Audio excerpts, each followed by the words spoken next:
Tunakusikiza.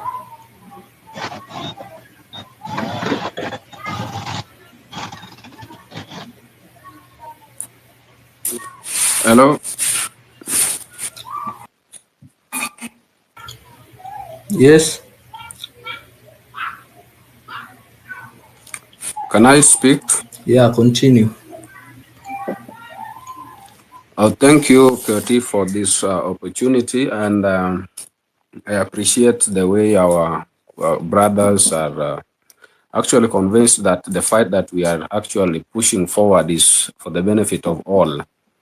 But there is only this one thing that I wanted maybe to urge them with, because it is clear that they're saying some of their colleagues sat down in the form of a meeting, and the decisions that they are making are not solution based, because when you are complaining of a hard lifestyle, a hard living process with your family, then somebody is sitting down to decide that the only best offer they could give you is to allow you put on a combat. I don't know how putting on a combat is related to making it in life, or maybe making your family life easy, or how that is related to or making sure that the school fees for your children are paid.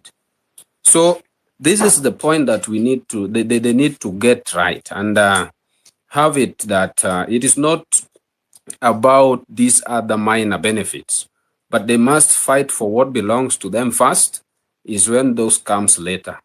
And I agree that going forward on Nane, we must tell the people what it really belongs to us.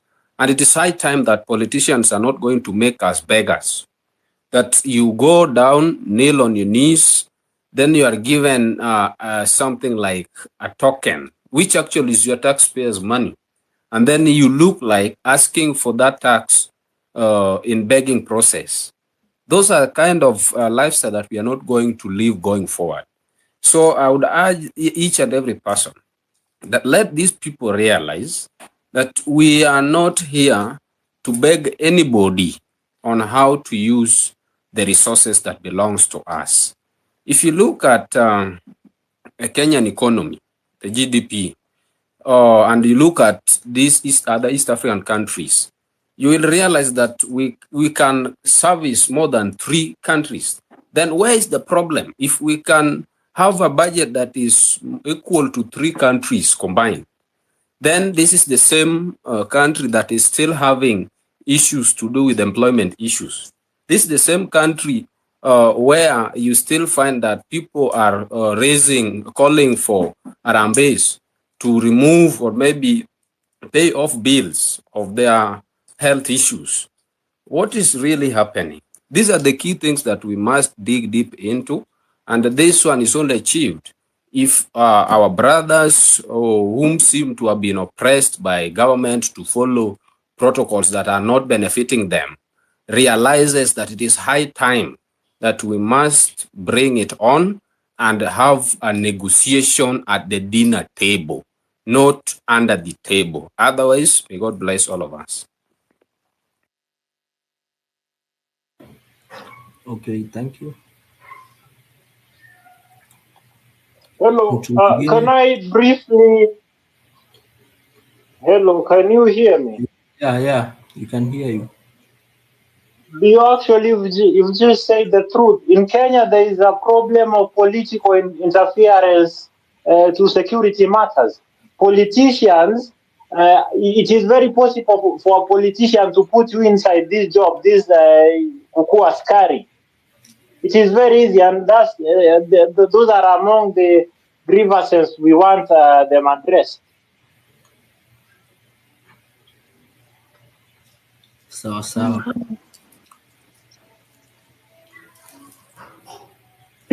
Can you hear me?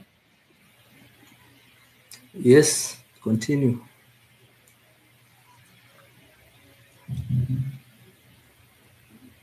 And also pushing them to be in the streets, like venye Katelo amesema, au wengine pia wakikuja tunawaambia tunawataka street pia. Venye wanalilia shida zao pia wakuja wajililie huko tarehe 8. Karibuni.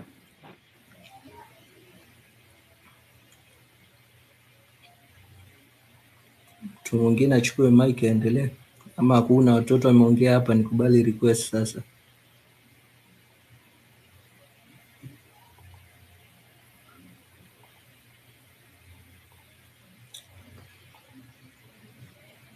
Naona kuna mtu hapa anaitwa Jackson Kuria.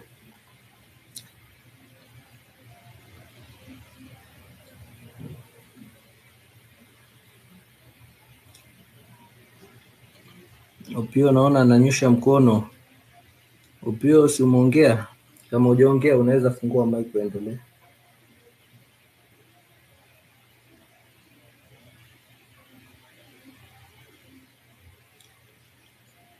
Kinoti.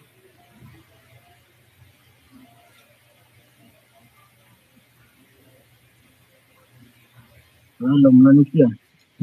Haya, tunakusikia Kinoti. Wanabonga sheria mayuniform hapa, wanabonga sheria nini? Sasa tunataka tusaidiane na Kinoti kiasi, Kinoti. Hatukusikii. Umeingia?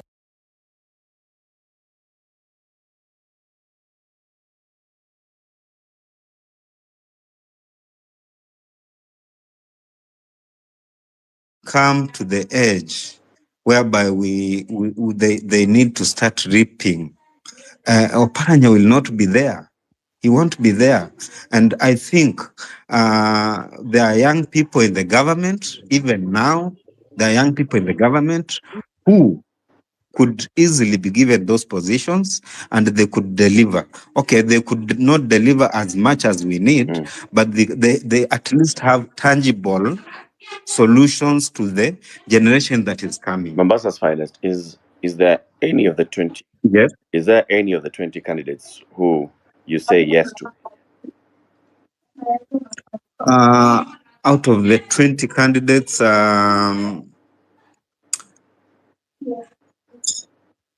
Sounds like there's none. There's none. Okay. There's none. That's Sure. okay. There's none. Brian Osoro, next. Thank you. Yeah. Hello, everyone. I would say my verdict on the CSs that were just vetted by the parliament. I mean, I don't know. It's going to sound very disparaging, but I think Kenya is a joke. You see, some of us, we prepare for interviews. What we saw there was, I don't even think anyone would have needed any preparation. The questions were just lackluster. These are not questions that are fitting of people getting roles as serious as being a cabinet secretary. But then again, I feel like we might be missing the point because we understand we have a very hands-on president who likes to do what he thinks is right. So sometimes I feel even the CSs, yes, they're just the face, but in reality, I don't think their presence there would even matter. Because and it's even interesting that I hear people here saying that people like Mbadi, because of how articulate he was on some of the questions that he was being asked, I feel like partly there's some political play there. I feel like ODM is going to be blamed for things that they even in the first place they will never have solutions to because a person like Mbadi coming in, so apparently he's the one that is going to solve this economic situation that Kenya has. I mean, I feel like whatever has been happening is an indictment to us as Kenyans, and then also what we consider as our leadership. I feel like. So, Member Osoro, what's your vote? Yes. None. There's nothing. None of like them. I mean, None of them passes. Yes. Thank you. There's Thank you, nothing. Brian. Let's bring in a couple of more speakers. Victor, you'll go first, and then Abdi, you come in. And just because we want this to be the people's verdict and we want to hear what the people say about each of their nominees, when you come in, start by telling us whether there's any that you say yes to, whether there's any that you say no to, and then you give us your brief comment. So, Victor, you go first. Let's hear from you. Yes, thanks, Eric. And can you hear me? Yes, yes, we can hear you. Yes. So I watched some of the interviews or vetting, as if you want to call it that, but none of them really impressed me. I mean, I could say, okay, maybe Mbadi did something, but the only reason why Mbadi looks like he did something was because the rest were awful. Like none of them has an idea how to reset Kenya. And for me personally, even if they don't have integrity, some of them don't have integrity issues. My benchmark is track record. A lot of these people have been in public service for such a long time, but what is it that we can pinpoint and say that Duale has done this, Mbadi has done this, Oparanya has done this? There's nothing. You cannot point anything to them. Some of them are worth millions of shillings, some of them even billions. I'm wondering, if you're worth that amount of money, I should be seeing a company or an organization with your name out there that is actually making a difference in the economy of Kenya. And that is what you see in many countries abroad, or in the Western world, or in some of the countries that we like copying, like Singapore. If someone is wealthy, you can tell that, oh, they run this company, they run that company, this is the amount it contributes to the economy of the country, or this is the amount of taxes that they pay. None of them demonstrated that. I mean, in a year or in 2 years, somebody has made more than 150 million, and then they tell us that, oh, those were pending payments from some legal whatever that they are done. And I'm like, if you can make that in the private sector, why don't you stay in the private sector and build up the private sector so that you can create more jobs and rebuild this economy? You have no business being in the public sector. Victor, it's because of public service. Okay? No. It's because you want to can come and serve the public. You can serve the public also privately. Yeah, Manu Chandari has served the public privately all this time. He has never been interested in being in public, being in a government position. And then, secondly, the vetting process. Victor. Yes, if I just finish on this. Okay. Yeah, where they were asking them, like, how much has your net worth increased? I mean, it was a joke. Yeah, it didn't even. Let me just leave it at that. Thank you, Eric. Thank you very much. Okay, so next we have Abdi. Abdi, let's hear from you. First of all, begin by telling us, is there any that gets your yes vote, who gets your no vote, and then why?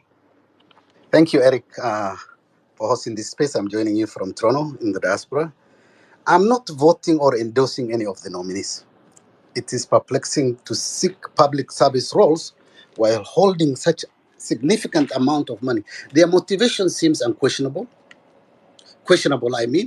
And I believe public service should be driven by a genuine commitment to serve the people. Nobody asked the nominees why they want to serve the public. I think the political class has united against the people to consolidate power. This vetting process appears as a mere PR exercise. Even the arrogance of some of the nominees were palpable. It's all about the hustler, millionaire, billionaire club. Nobody's to the task. It's all about coalition building. There are nominees who served 2 terms governors, yet still we face the same challenges we had before devolution. Some nominees have integrated these issues. Others have failed the president and were fired for competency issues. What miracle solution are we expecting from these people to solve for the Kenyan people? I endorse none of these people. Since we gained independence, Eric, in 1963, we never truly built a nation. We remain trapped in a never-ending vicious cycle like this, unable to make real change. The system was designed not to work, and it was never worked for you and me. It works for the elite and their colonial masters.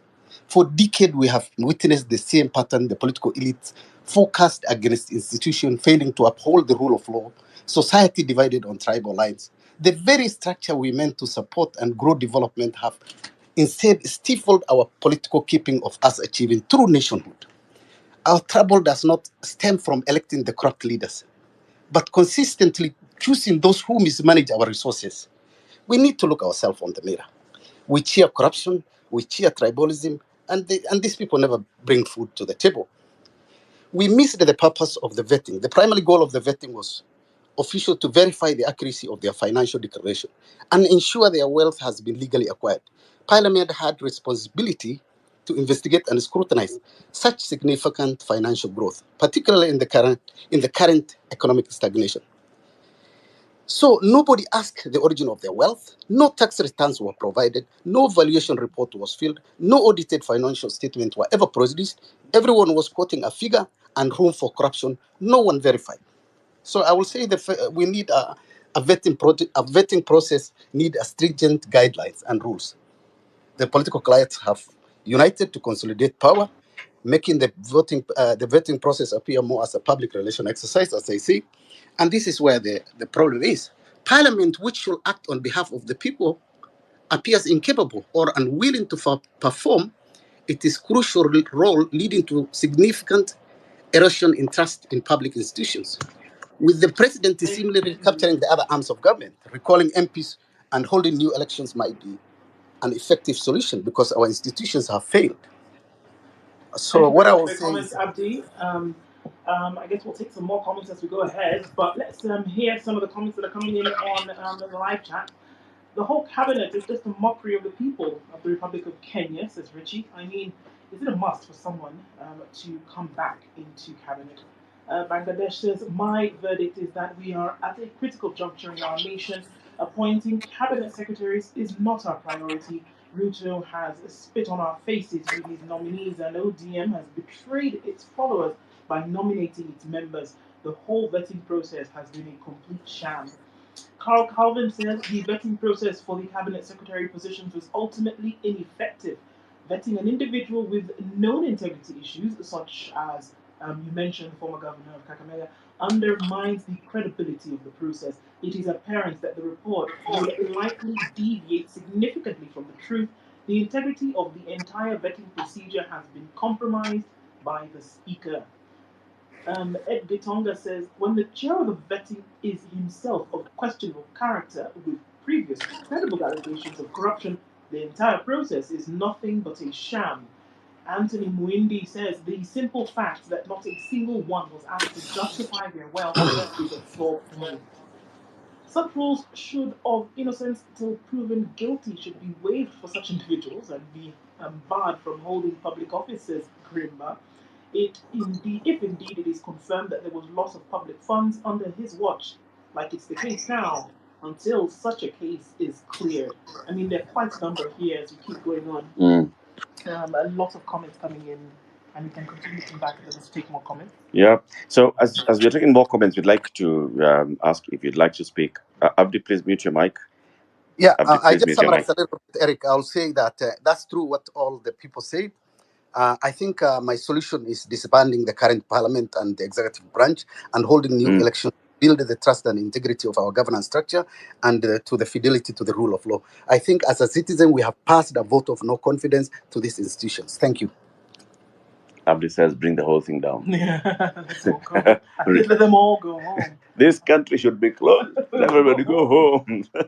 So, request, and we are looking for more ladies to contribute as well. The ladies who are here and would like to contribute, please come in. So, Ndu, the conversation here and the way we're hearing it is that there is a lot of concern on the process. So, there are many people who are saying, okay, it really for me, it doesn't matter how the people performed. Is that it's how the entire process, how did we get there? Why did the president have to nominate the people that he nominated? Did Parliament have to start this nomination process as well from the very beginning? Did it have to happen? Could Parliament have said, we are looking at this and we have to seek legality on several of these matters? Should public participation have happened a bit better? And so on and so forth, particularly the issue of public participation. Well, I think, look, it's valid in terms of that point, and you're going to hear it coming up a lot more. Look around the world, Eric, that even in Kenya, I believe in 2017, an entire presidential election was cancelled, not on anything else, but on procedure. That they were not disputing whether the winner of the election was actually the winner. But the dispute that came from the Supreme Court's judgment or the Supreme Court resolution that in this process of getting from point A to point B, there was a flaw. And because there was a flaw, we cannot give this process its integrity, and because of that, we must go back to the ballot. If a procedural issue comes into play at any point, then one must ask the question, then was the entire process, up to scratch from the get-go. Mm-hmm. And if you want to ask yourself, did public participation take place? Which, remember, is a tenet of the Constitution. It is constitutionally mandated that public participation must take place. Was it enough? Was 2 days enough for the entire country to say, actually, yes, we are okay with the 8 returnee CSs, 10 returnee CSs, that the entire country say that we're okay with that? Public participation is one of the things that was put in the 2010 Constitution. And how should it have happened? Well, I mean, how does it happen? We know that for a lot of cases, what many folks would say is that there's a tick box exercise that happens when it comes to public participation. How a baraza is held, that here is a list of people, and it's very much what we're doing tonight. Is there a yes-no kind of scenario that you can present to people? Because you have a list of people who have been very public for the last 2 years. And they be made to, can they be presented to people once again and say, should they come back or not? And I think the simplicity of things sometimes scares people. That something very simple could actually have happened and you would have gotten the get-go of Kenyans. But you didn't, because it would appear as though there was an assumption that you could do what you wanted and everything is all right. And I think that is the attitude that scares off a lot of Kenyans, and not scared of in terms of fear, but scared of, we don't want to touch this process anymore. Yeah, it doesn't have that kind of authenticity. It doesn't feel that you belong there. Exactly. Okay, more votes coming in. We'd like to open up the mics as well. So start by telling us if there's any of the nominees that impressed you, there's any that did not impress you, or maybe it's the entire process that did not impress you. So where is your vote? You've got to vote. You're either voting yes to some nominees, no to some nominees, or yes or no to the entire process altogether. Manua, you speak first, and then we hear from Samora, and then lastly we'll be here from Web 3.0. Manua, go.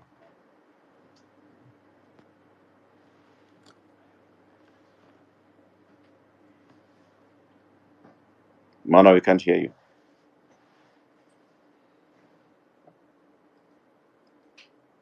Okay, let's try Samora. Good evening, Eric. Can you hear me? Yes.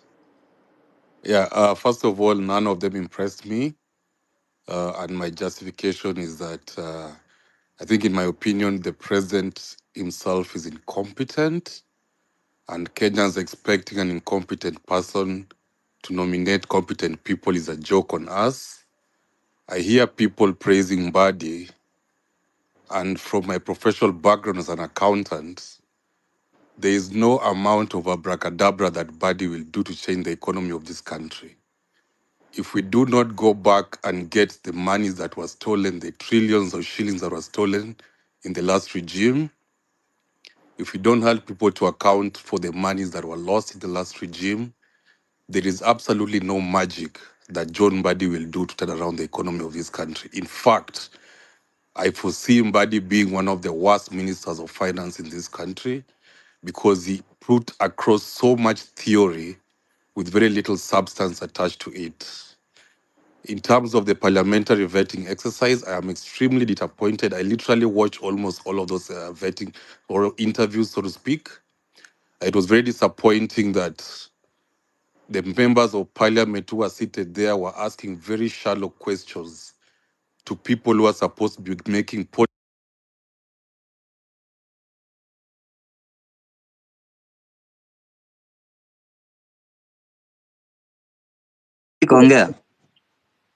Okay, thank you. Mi nafikiria kuna shida kubwa sana, hata tuachane kwanza na historia. Increment tumeiongea sana, na mambo ya 2000 yetu ilikatwa ya risk allowance. Government kuna venye pia imekuwa tu ignorance na sisi, na they don't care because they know at the end of the day we cannot talk. Unapea msee, for example, nafikiria the house allowance yenye ni kubwa kwa askari ni 9,500. 9,500 Nairobi, hata sidhani kama inatosha bed sita inaweza ingia askari na bibi yake wako na mtoto mmoja amefikisha hata 7 years. Place ingine ni 5,000. Sahii wanafikiria kuweka 14,000. 14,000 sasa ndo bei ya bed sita. Hatujui kama wataweka, hatujui watatake how long. So ile kitu mimi nafikiria ni kuna tu venye government imeamua, kwa sababu we will never talk and we cannot talk. Sisi kazi yetu tu ni kutulalia, hatuna haki, hatuwezi lalamika. For the last let's say about 10 years hujafanyia msee salary review, na ile moment unafanyia msee salary review unamfanyia na 40%. Vitu zimebadilika 10 years. Hata zile nyumba zilikuwa zinakodishwa na 2000 in the last 10 years, sasa hii hiyo place imepanuka, imegrow, hizo nyumba zimepanda, vitu zimepanda. Kitambo kitunguu ilikuwa 2 bob, sasa hii kitunguu ni 10 bob. Serikali haitakangi kujua. So sisi payslip yetu iko tu the same 10 years. Life imechange, wao wanajiupdate, sisi hawatu update. So somehow I think hatunanga trade union ni ukweli, but we really need, tunataka kufunguke macho. Thank you.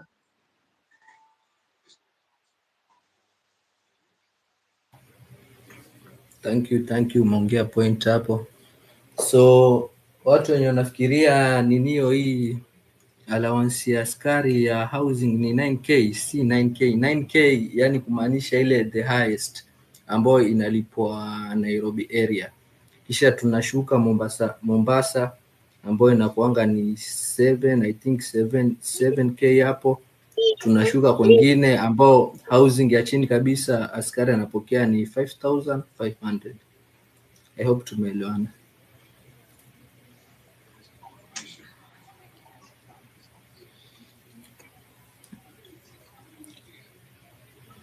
Hai, Saseni Poa sana. anaweza ongea ama kuna mwingine ako kwa line? Unaweza endelea. Okay, mimi nilikuwa naomba niongee upande wa Magereza. Naona kama polisi sako, yule mtu mwenye anakuanga na cheo kikubwa hapo, I think ni sergeant ama senior sergeant. Hebu angalia Magereza zako wenye wanaongoza hiyo sako ni kina nani? Polisi sako example wakikula dividends sawa wanaweza kula na 11% ama either 12%. Sisi unasikia 5%. Tunaelekea wapi hapo sasa? Ningetaka kunjibu, anaitwa nani? Osman, kuna kitu ameongea hapo nyuma akasema hiyo meeting iko PSTC, hati ofisa wenye wako karibu wanaweza hudhuria. Unahudhuria wapi na hujaitwa? Hao watu tunapaswa kuwaramba na simu huku kando. Acha meeting yao wafanye peke yao tukiwa tuko. Simbora tunajua chenye wanaongea tu. Lakini time ya kuwaramba tuko na simu. Ingekuwa sio hizi simu hatungefika mahali tuko saa hii. Sandeni sana.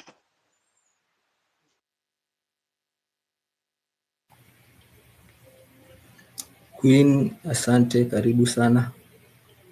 Mtu mwingine anaweza kuchukua mic, kama unyosha mkono nione.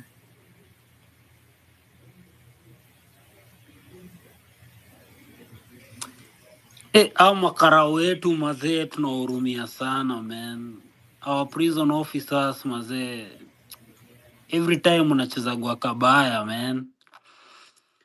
The president alisimama in public akasema that makarao wanaongezwa mshahara, and we felt like at least sahi makarao atakuwa anashika kitu. Then a week later tunakuja tuna notice ni 1300 man. The president is a joker, man. The president is a joker. Kemu kiasi ni kukate hapo Dida. Okay. Ile 1300 ilikuwa tu iko kwa mabloggers. Actually yenye inaongezwa ni 4000. But previously 2023 kulikuwa na pesa yenye iliongezwa ambao ni 1200. Askari wa chini kabisa anapata hiyo. But hiyo pesa ilifika tu ikiwa wengine wanapata 180, wengine wanapata 300, wengine wanapata 200. Hasa hapo ndo kuna shida. But hiyo ya 1300 hiyo ilikuwa tu iko kwa blog, si kitu ya ukweli, ni false information. But hata kama ni 4500 bro, hata kama ni 4500, how should that excite you man? You guys mnasahau that you work 7 days a week plus overtime. You bro, mnafaa Yes, kupua one of the best paid. What is 4,500 shillings, bro? What is the difference between 1,300 and 4,500? Will it take you hata itasomesha mtoto for a year? You're still hapana. getting peanuts and you deserve better, maze. You deserve better. In my view, you deserve better in all ways. But again, let me just focus on what I was here to say. Sawa sawa. So our prison wardens, man, mmefanya kazi mzuri. Hatujasikia in the history of Kenya kumekuwa na like a mass prison break. It's because regardless of the conditions zenye mmewekwa, bado you have been loyal to the job, and I want to appreciate you for that. Much as amlipwi, mnafanya kazi fiti, but sahi ikifika pali mnakanyagiliwa, you guys and us as citizens, hakuna difference. If anything, nyinyi makaraundo mnaishigi ndani ya nyumba za teens, nyumba za mikebe, unajua. So hakuna difference when you see people like KOT, myself, and other like-minded citizens asking you, urging you to down your uniforms, down your guns, down your grenades and canisters, and join us. It's because we are looking at the bigger picture, the bigger vision that is aimed at liberating all of us. So msikubali kuchezwa kabaya. This government is so rich. There is so much money in the system that is enough to see all of us living the life we desire, living honorably. But somehow ido inakataliwa huko juu. So Escano 4,500 is no money, neither is 1,300 shillings. We can live better. Hizi pesa zenye unaona Ruto anaenda the whole of course for 1 week, anapatia vijana 500. That is money that is supposed to be allocated into building hospitals, building better prisons, providing better prison facilities, paying you policemen and women. But anapatia vijana for 1 week kuwafunga macho, and then his message is home, and then anawacha hapo na promises, anawacha hopeless. That is all unasikia ati sijui the president has spent 1.5 billion on local travel. Mi mwenye kutoka Nairobi hadi Western natumiaga 2K. Unasikia msa ametumia 1 sijui what billion on local transport. Unajiuliza ni transport gani, hata kaa ni mafuta gani anaeka. Kumbe the amount they put together is ina include the handouts they give to these people whenever they go to, on the ground. Whatever money the president gives out to mobilize these people through MCAs, ndo inaendaga hapo part of the travel. So at the end of the day, tunaibiwa in one way or the other. Tunaibiwa. You cannot explain to me reasonably how the president can use 1.5 billion traveling locally. Hata kama ni ndege gani anatumia. Ndege kutoka Kenya hadi US is 130,000 shillings, less than $1,000. Utenda trip ngapi ndo ikuwe 1 billion? Doesn't make sense. It only goes to tell you that hizi ni accounts na pesa zenye zimelipwa kufanya vitu zingine zenye ni completely unrelated to traveling. Na hata hiyo travel anafanya is just going around promising, keeping people's hopes high, and then watu wanakuja hapa kuwa heartbroken because the president is empty. Anyway, our prison officers, we ask you Nane, toeni hizo kladi. Put your guns down. Join us. And let's serve the cause. Thank you. Sawa, Asante sana asante. Dida. Yes. Wacha tupatie madam sahi.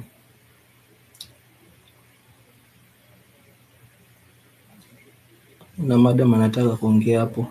Naona mtu anaitwa kama Gladys.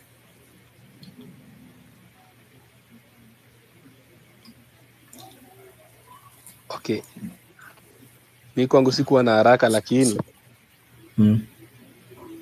acha tu niendelee na stori za Dida cause okay, kitu ya kwanza naweza taka kusema shukran kwa venye niliona Sakaja amefanyiwa. Niliona watu wenyewe wameamka kidesign and mi nataka kuongelea watu wa Paisley pale NHIF tumenyonywa sana, NSSF imepandishwa. Naona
Alex, umenyamaza ama ni mimi ndo niko na shida network?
That I even thought could even do 30% of what I, as a Kenyan, would expect of a cabinet secretary.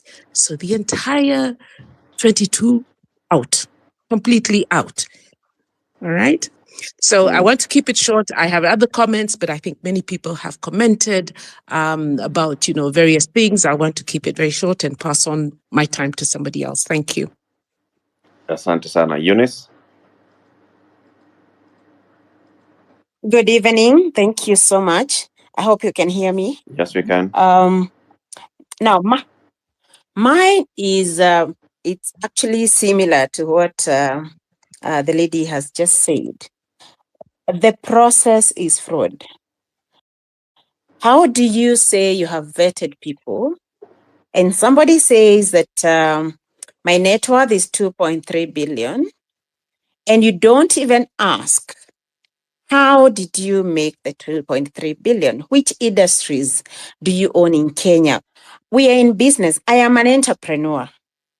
To get that kind of net worth, you really need to create a product, a service that people want to buy.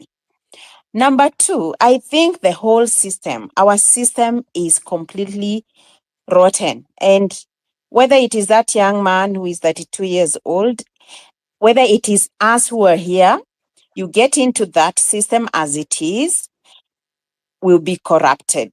Why do I say this? Because we have a deeply ingrained culture of impunity. It has been developing over years. And I think we need a reset, a complete reset, whereby we begin from the beginning. It's not new laws. I'm not talking about making laws. We have very beautiful laws. We have a good constitution that Kibaki gave us, but we have complete disregard for the law, for the constitution, for each other, for people. Because when you take so much, and then some people are sleeping hungry, others do not even have toilets, it's insane, it is sick. I think we need a complete reset. And one of the way I think is, I don't know whether we need to shame the behaviors we don't want to see, and we should not relent, because this is a system we have encouraged, we have been working Kenyans. And Eric, you're in the media, please deplatform people we think are thieves. Don't give them a platform to speak to us, because we should shame them. Don't give them a platform unless they're coming to tell us, giving us a public lecture on how they made 2.3 billion, how many people they have employed, so that then we can see they're helping the nation. If not, please deplatform these people. Okay. Let's go for research. Yeah. Thank you, Eunice. The real Joe.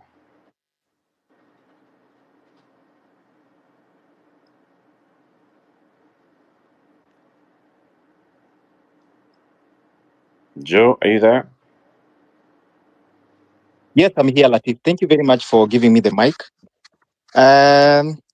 First of all, my vote is no to the entire cabinet. That was the entire CS nominees that was being vetted. And I want to pose a very critical question right now. And this is the fundamental issue that we are all missing in this particular topic. And my question is our president incapacitated? And I'm going to answer my question because I feel like if you dismiss your cabinet on grounds of performance and reappoint them even to the same dockets, some of them, what is incapacitation? Our president has been unable to make constitutional decisions. What is incapacitation? Guys, we are being treated into, we are being made to discuss something that we are not even supposed to be discussing. This process, we are supposed to be discussing how we got to this process. But how did you get to this process? A decision was made that was not effective. And therefore, I believe that the head is the problem. And in my own thinking, I feel like we only have two gaps. That is the gap. These two things are the reason why we have a very, very poor public service in our country. Number one, best interest. And number two, good will. If we get these two things right, I don't think we would even be having this conversation tonight. And therefore, I close by saying that we have a rotten head. And therefore, that is what we need to get rid of completely. Thank you very much, Eric. Thank you, Joe. Thank you. Comments on online? Okay, let's look at some more of these comments. Chris Barry says the exercise seemed like a circus with the speaker as the clown. We cannot fight corruption if we put in office politicians whose integrity is questionable. It is a sad state of affairs for our country. Mackenzie says politicians are recycling themselves. Professionalism was not considered, and that is sad. Ansma says, for starters, Ruto approached Raila to give him names to form broad-based government. This guy is from ODM or Raila pick. He is rewarding them for the previous work they've done for ODM. That's what it looks like. The comment says, shouldn't CSs be the most outstanding in our midst? Joho, Kindiki, Mutua, Nyano are the smartest we have got. Weta answered half of the questions directed to Joho. Seems that they were feeling sorry for each other. That's essentially what he said. We are not just looking at CVs. All are learned. We don't use dictionaries here. We use the Constitution, and that should be period. Which Kenya is this dude living in? Some Kenyans want to live. Some others want to work. We need to be speaking from the heart. Of course, these continue many. There are many. Yeah, quite a lot. The ACC withdrew the case against the Paranya. It was just a case of witch hunt. Don't rush to conclude without a proper thought and some homework done. Okay, so the conversation continues, and if you've just joined us, this is the People's Verdict. And the People's Verdict is on the cabinet nominees. They have been vetted. 20 of them have been vetted by Parliament. The Parliamentary Committee has retreated. They should be preparing a report to present to Parliament, and then the whole House will vote based on what the committee then presents. But we want the citizens also to have a voice in this entire process, because it's important that the citizens, the sovereign of this republic, participate from the very beginning to the very end. When the Constitution puts it that the president shall nominate and then Parliament will vet, and we know that the process of Parliament is going to have to include public participation, basically the Constitution is saying that the citizens of Kenya are the ones who are going to vet the cabinet secretaries. So tonight we're asking you to vote. This conversation is happening on X Spaces, on YouTube, and on Facebook as well. Go wherever you are, vote, and let's hear from you. Josephine, you have the mic now, and then we'll hear from Maura Roberts after you. Josephine, go ahead. Thank you very much. Can you hear me? Yes, we can hear you. Okay, thank you, Eric, and Kenya Commission of Human Rights and your host. I want to greet you, fellow Kenyans, wherever you are, both in Kenya and in the diaspora. Good evening. And my first take is the vetting of the cabinet secretaries all is not right and it's wrong.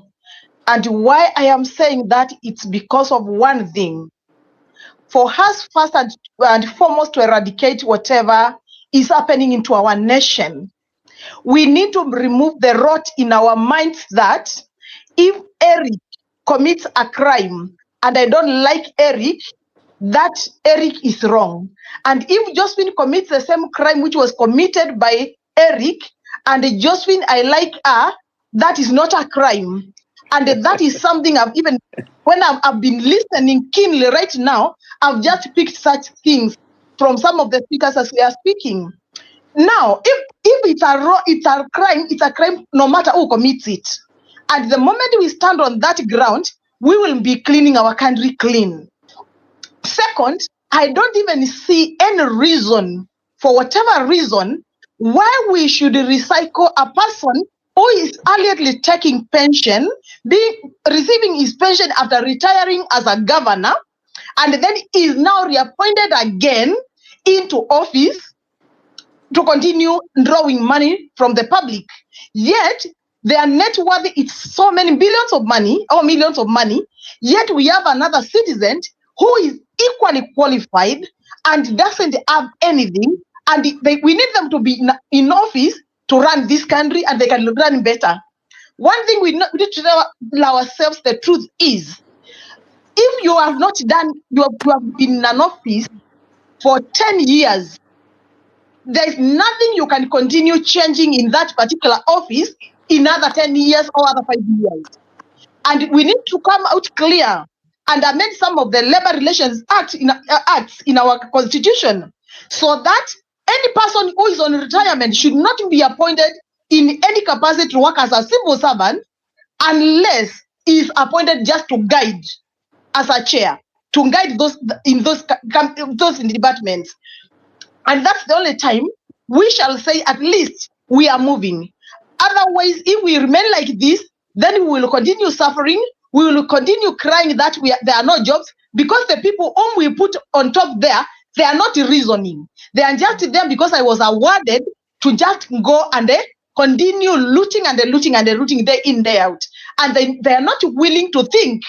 I can tell you the problem we have in our country is not our constitution, but it's people who are appointed in offices who do not want to think. And if you are under them and you try to reason out and tell them this can be make it better, they feel you are a threat, and then they kick you out of the office. And because you fear that, now you have to be submissive. No matter how much you know what can be done, you remain suppressed there because you have to retain your job. So, fellow Kenyans, if we can grow out of these issues, even the issue we are having for the cabinet secretaries wouldn't be an issue, because by merit, you just complain and that person leaves office automatic. The same thing applies to the president. By him declaring we have 247 dead youth, actually he has even never stood up to apologize to Kenyans for the killings. I know many of you here are lawyers.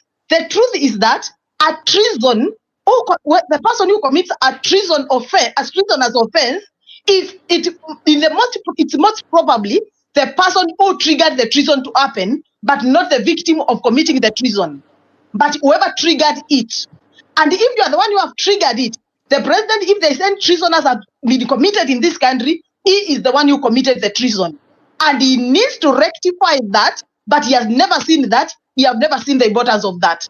So kindly, fellow Kenyans, we need to wake up and tell ourselves the truth.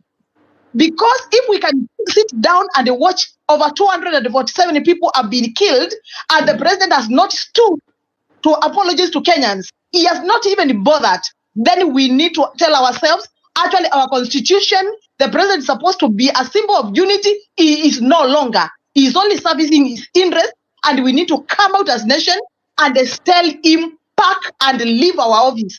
We had given you a job to do. You are not able to do. You have proven to the citizens of Kenya incapable of delivering the services. Just leave our office. So thank you so much, fellow Kenyans.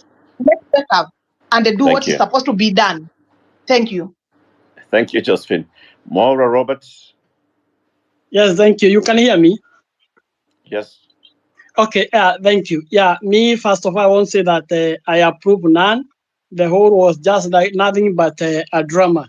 But for those asking whether about integrity issues, the word integrity doesn't exist in Ruto's vocabulary. Everyone should know that. Secondly, the second thing I would like to say is that I hear people here praising Kindiki, the interior CS nominee, that he did a good job in this. Let's not forget that this is the person who was in charge of our interior security when over 200 people were gunned down. And no matter what good you have done, there's no good you can do in this world that can override the sanity of human life. So I was more than shocked when I saw that Ruto has nominated Kindiki back and given him the same docket that oversaw snipers gunning down our young children at Parliament building. I was really shocked. Finally, the last point I want to say is this. I don't know how somebody can have 500, 700 millions, and yet he's going to apply, he's accepting a job whereby he's going to be paid a mere 1 million Kenya shillings per month. If those people who have those millions, 500, 700, 1 billion, if they think they have made that money in a genuine manner, let them quit from accepting those positions. Let them come out and we fight it out in the entrepreneurship world, in the business world. There is nobody who has 700, 1 billion, 400 million in a genuine way that will accept a pay of a mere 1 million Kenya shillings a month. Hiyo ni uongo. Wakuje tungangane. But they are having that job so that they can root to even billions and billions of millions of things. Wakuja katika ulimwengu wa biashara tukutane huko, tungangane huko. Asante sana. Maura, thank you. Are we criminalizing wealth? I mean, are we saying that if you actually are wealthy, you should not serve in the public service? Well, I mean, that's what it sounds like. Why? But Is that I fair? think if we were to open it up and ask the question, does it mean that somebody who is not wealthy by nature then cannot serve in a position in public service? And I think that it would be unfair to say that, to be honest. But the question is that I think what has sparked this now is that we're looking at a situation whereby if somebody served in government and had 100 million shillings in terms of their net worth in 1 year, and you were still serving in government, and then you have double that 100 million, that's okay. The question is, how were you able to double that? What is it that you were doing? But our first inference is that there was some, putting your hand in the cookie jar here and there, and that's how you got the money. You used the influence of your office. No, but you must also understand that you're dealing with a very abused people. And when I say this, I mean it in that way, that people's minds have been abused, that there is pilfering of public resources on a regular basis. So your first reaction is to say that anybody who has grown their wealth by 100 million shillings in 12 calendar months, having sat in a public service position, was definitely stealing from public coffers. That is the first assumption. So what should we do? What should the parliamentary committee have done? What should the candidates have done? There should have been a back question. Should be very clear that, you know what, my wealth grew, but it was clear and clean. It should have been clear and clean in explanation as well, not just by saying that I had 100 chickens in August 2023. Katega mayai. This chicken laid this egg, I sold it for this amount and I made this kind of hatched chicks. Or it hatched chicks or whatever it did. And then we grew the chickens by another 50. And I think that we have to get granular because you're dealing again with the money that belongs to the people. But you have to get granular in that respect. Is that not too personal though? No, I mean, it's your own personal wealth. No, it isn't. Is it? But it's your personal wealth, but you sit in a public position. And that you must understand that everything about you was going to be hung to dry when you said, I want to take this position. That's one of the things that you accepted, whether you like it or not. You've got to be ready to come out here and be naked. Air your dirty, clean, mediocre, torn laundry in public. That's what you accepted. It's part of the job. You take it, you leave it. So at this point, you grew your wealth by 150 million shillings in 12 months. You best be willing to say where it came from. And if you've explained it to the satisfaction of everybody, then well and good. Carry on. You would not be the first rich or wealthy person in public service on the globe. There are many. But is it explained? Yes, it is. The question from the vetting committee should have been immediate. What is your wealth? In this, it was here. In this, it was here. Explain to us how you moved from here to here. They did. They did. Was it satisfactory? Now that's a question. Was it satisfactory? Clearly to the MPs, it was satisfactory. To the public, it appears not. Because, so again, what other questions should have followed? You're dealing with the conscientiously abused people who history has taught them over and over again that somebody who sits in this position, I mean, look at what we're talking about now, when a former governor who has allegedly pilfered 2 billion shillings can just walk away with a slap on the back. It stains everybody else, unfortunately, but it does. Excuse me. Okay, more mics open. Let's hear from I had picked up Vincent Opar and then Terian. And remember, the rule here is you begin by telling us yes, no to any of the candidates or yes, no to the process. Vincent Opar.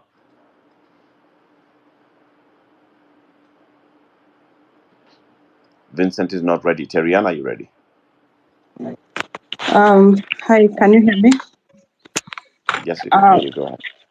Okay, so first to answer a question you've just asked right now, does it mean because you have wealth you cannot run for public office? I think it's not about wealth. First of all, it's about how was that wealth made, and is it actually, can you prove that that wealth was actually made the right way? The problem, okay, and first of all, I say no to all of them. None of them, the process, first of all, was also wrong. Everything about that process was just so wrong. It was more of the committee making it look like it's a joke. So the whole process just looked like a joke. So when you ask someone like Joho, you have 2 billion shillings. How was this money made? Where is proof that this 2 billion shillings was actually made from clean business, as it said? For someone who's come from Mombasa, that does not even add up. For us who know, especially when they were doing the whole Mombasa pavement. We know that business went to the family, so they can't say for real that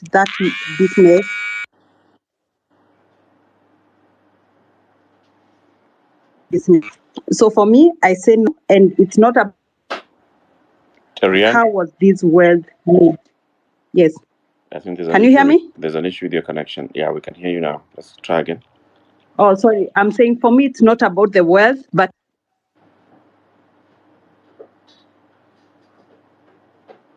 was actually made the right way. So I say no to all of them. That's my submission. Thank you, Terian. Hannah? Hello, everyone can hear me? Yes. Hello? Yes, we can hear you. Go ahead. Okay, thank you. First, I say no to the process. It was a process of mashakura, like we usually say. And we need to tame Wetangula because Wetangula, he needs to be tamed. He's just thinking like he's the biggest man out there right now after the president. Maybe it's true, but he's supposed to serve the people. He's there because of the people. I think he has forgotten about that. When it comes to the KRA, they need to be present, especially to those people who are going to present themselves to serve the public. They have to be doing their auditing of these people every 2 years, two times per 5 years, so that we note what they have earned within those 2.5 years of their term. Otherwise, it's just a work of no utility of the KRA chasing around the Kenyans to give them money and to add the taxes onto Kenyans, while they do not even take care of what the people in the up there who are supposed to serve the Kenyans are earning and how they are earning the money. When it comes to those people who have been voted in, who have been audited, I think, I hear that people are saying about Kindiki. Seriously, Kindiki has killed more than 500 people. Let me say it and put it like that. Why? We are 50 people in, how many in that water thing? Those women, they were saying they are only women. That is still something which needs to be looked at. There is the problem with 250 right now in the mortuary. How? These are people who, if let's take it to outside world, when they see Kenyans being killed like that, and there is no accountability, then there you are taking your people out from Kenya to give them to this Arabic world. How are they going to be treated there if one American can be killed in Kenya and Kenya can be turned upside down?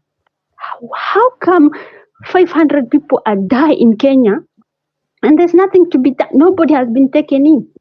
It's stupidity out of utmost. Anyway, what is lacking in our politician is what we call the heart of Ubuntu-ness. They do not consider themselves as Kenyans, actually.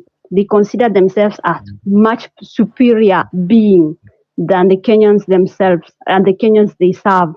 They do not think they are serving Kenyans. They think the Kenyans should be serving them. That's why it's very easy for them to just take money to give 500 here to this person and then tell them, you do not go out on the Nane. Nane mutoke. It's your life on the line. These people did not care about you. That's the end of my whatever. Thank you, Hannah. End of whatever. Okay. David Ludogoli.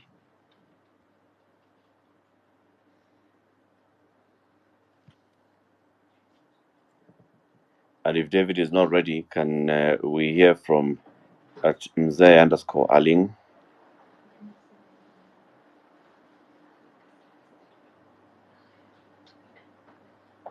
They're not ready. They're far from their gadgets. All right. I think let's come back to our panel and ask the question of public participation, right?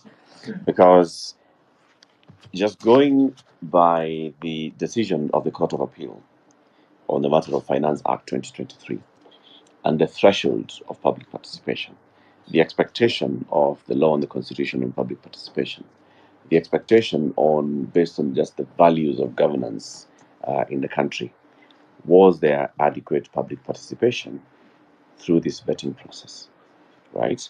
So there are people here who are questioning, so why did the president bring, why did the president nominate, why did he do this and the other? The law does not expect him to consult, but it expects that when it goes to parliament, then parliament shall be involved.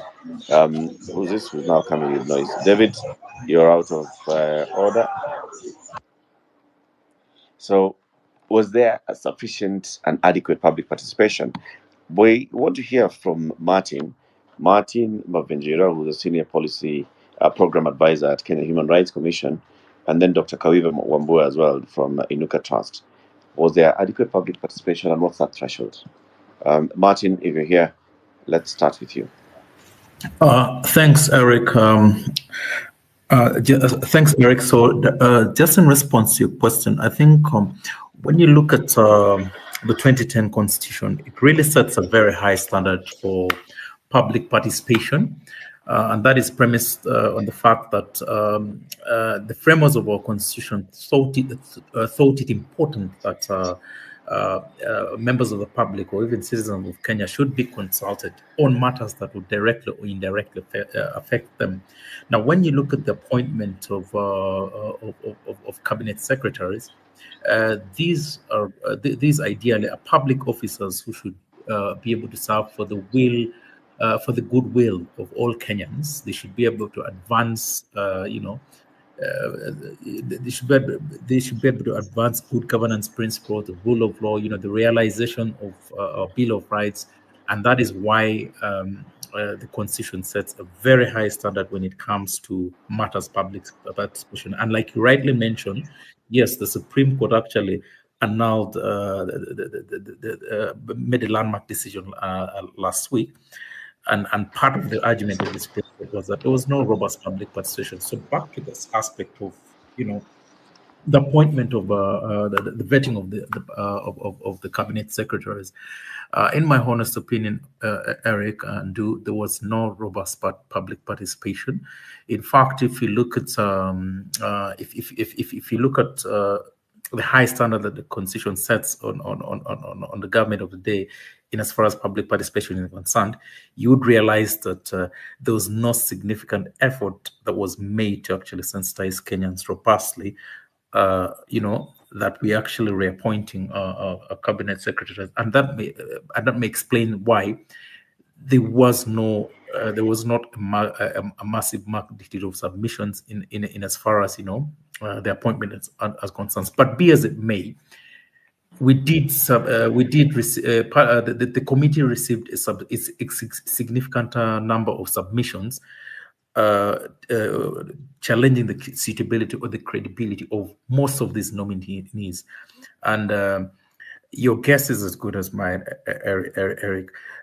In the 28 days, I can assure you, this parliament here will not come out with anything tangible. In other words, they are going to just rubber stamp all these nominees. And the reason why I say that is, Eric, ladies and gentlemen, is because when you look at the different times that we have tried to test public participation, in as far as appointments are concerned, in most of these instances, Parliament has actually either abdicated its duty to listen to these views, or has outrightly chose to willfully and negligently not consider these views. And I'll cite examples. When President Ruto nominated then IG Japhet Kome to serve as Inspector General of Police, which is a public office, the Kenya Human Rights Commission and a host of civil society organizations, including Kenyans, prepared a memorandum and submitted views to Parliament, clearly demystifying why he would not be a suitable candidate for that position. Parliament went back, retreated, they approved his nomination in total disregard to the key concerns raised. But let me just cite a few, if I may, Eric, just a few concerns that were raised. One, in the memorandum that we did together with the members of the Police Reform Working Group, we did clearly demonstrate how Mr. Japhet Koma was responsible for the deaths of many Kenyans in the period between January to March 2017. In that period, popularly known as the anti-IEBC demonstrations, there were numerous complaints. In fact, the Independent Policing Oversight Authority did come up with a robust report with broad recommendations, but you saw Parliament still approved it anyways. So when you look at the current crop of nominees who we have just, basically this whole sham process that we've witnessed, you realize that in that Gazette notice, and I encourage your listeners here, when this conversation is done, just please go and just Google that Gazette notice and look at the reasoning on the first two pages. The keywords are mindful, acknowledging, cognizant, recognizing, committed, conscious, and then when you go to the next page, it talks about what? Dismissal. Right now, when you look at our constitution, the framers of the constitution did not envisage a situation whereby if you're dismissed, you'll be reappointed. However, the constitution is critically clear that there are grounds on which it sets a high ground for public officers, on how they should serve in these specific offices. Now, for the 10 that have been reappointed, you'd realize, technically they should not have been appointed because of the 22 that have been appointed, there were serious grounds on which they had been dismissed.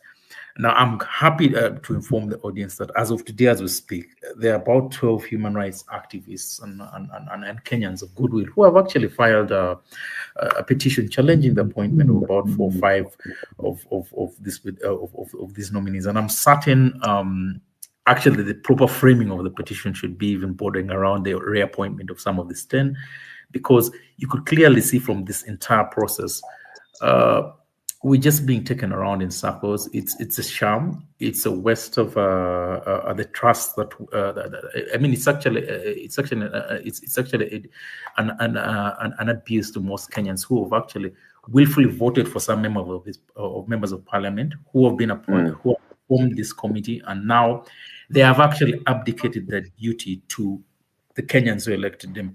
Remember, Martin, members of parliament. So then the question comes in here, Martin, and it has been asked before. Yes. Is there recourse?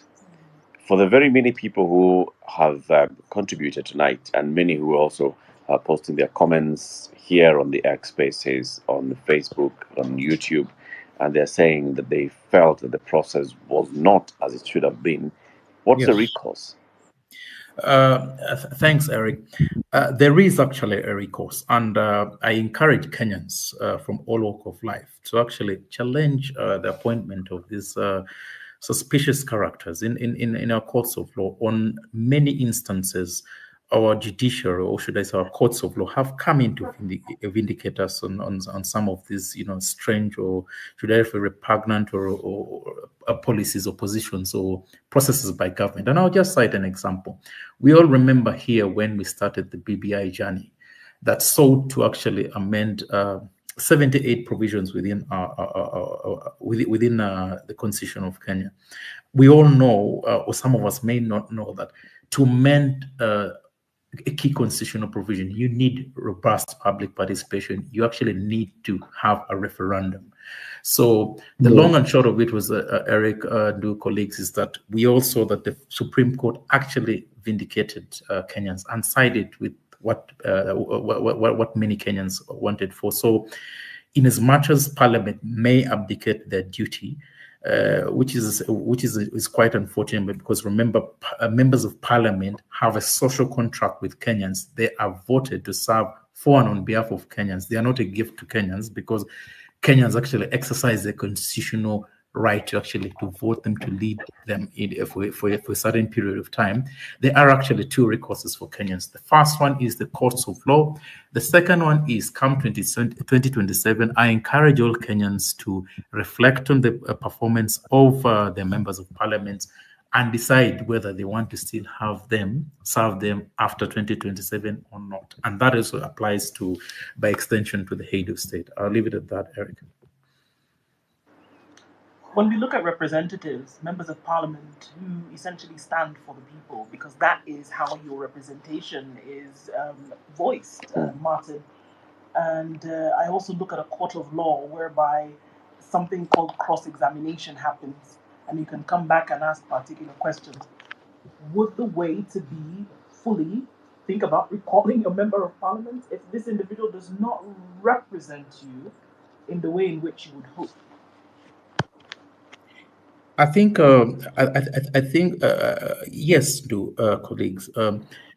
Kenyans should actually should be able to recall their member of parliament. I think about a month or so ago, there was a very progressive decision from our courts of law, initially recalling a member of parliament, as was stated by the framers of our constitution, had to be after somebody had done, I think, at least minimum of 2 years. But there is a very progressive decision that was issued by our courts of law that has actually made it simple to recall your member of parliament. So, I mean, and there have been several virtual conversations around this. So, it is a starting point for Kenyans to actually, to really think this social contract, because as is with any contract, contract cannot, if there is a breach within a contractual provision, then that contract should not be, that contract should not be, it should not last, and it should not last the whole hog, because we all know that members of parliament are supposed to serve us for 5 years. However, if they breach the social contract that they have with us, then ideally, courts from the reasoning on the judgment, that it should be able to actually it should be made easier for your constituents to recall a member of parliament. So there is precedent on that.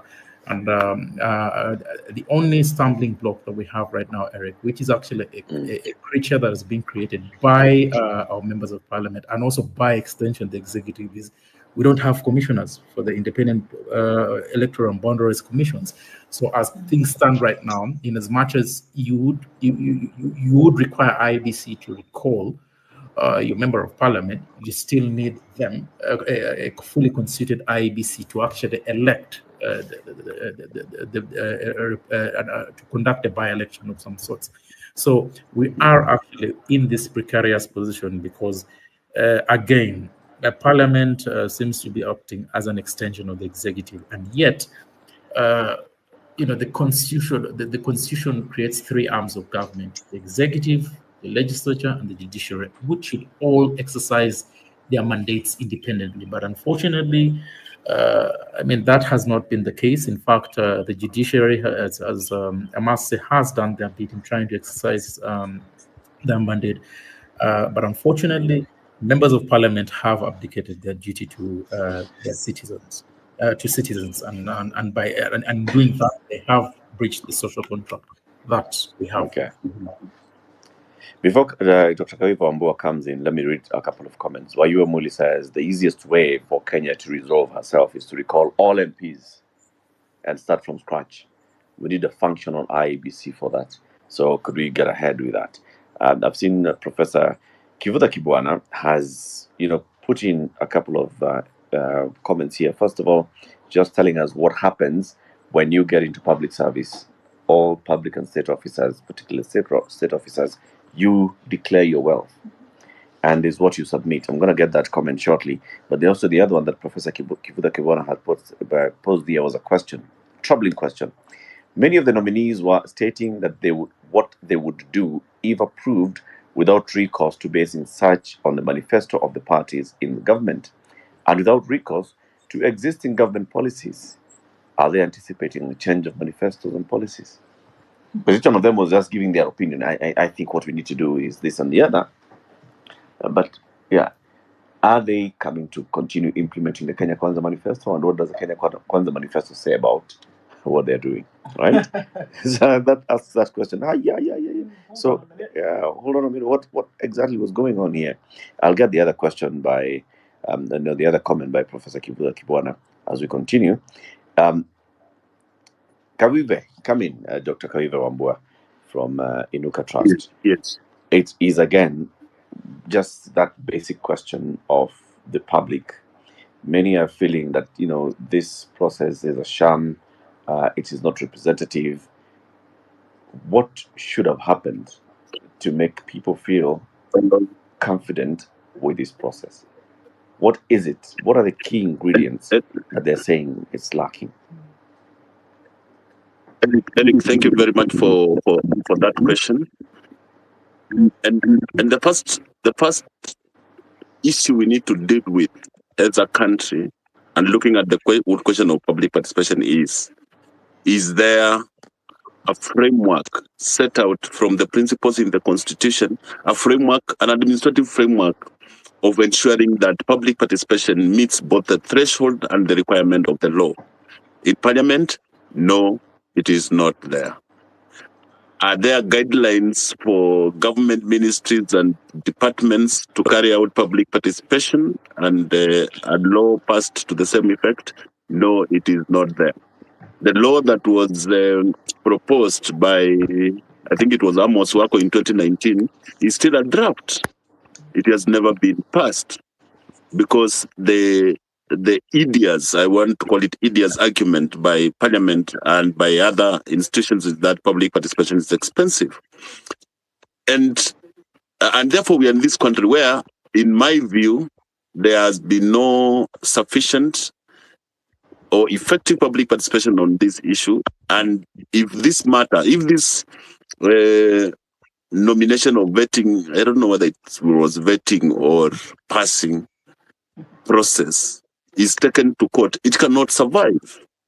So basically, what the law anticipates as the threshold for public participation, where a majority of the people are reached in the first place, this committee or this parliament just require people to write memoranda, and as such, therefore, a great majority of Kenyans that are not able to write memoranda or that are not able to access offices of lawyers. I know there are lawyers who did pro bono services in terms of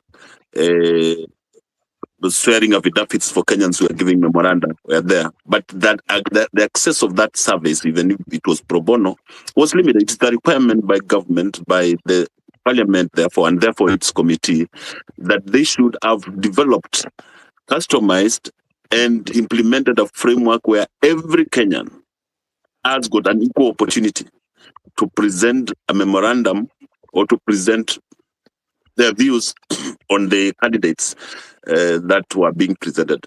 What is the time frame, for instance, that was given for doing this? We need to ask ourselves, was it sufficient for everybody to be able to do that? What was the infrastructure in place for that to happen?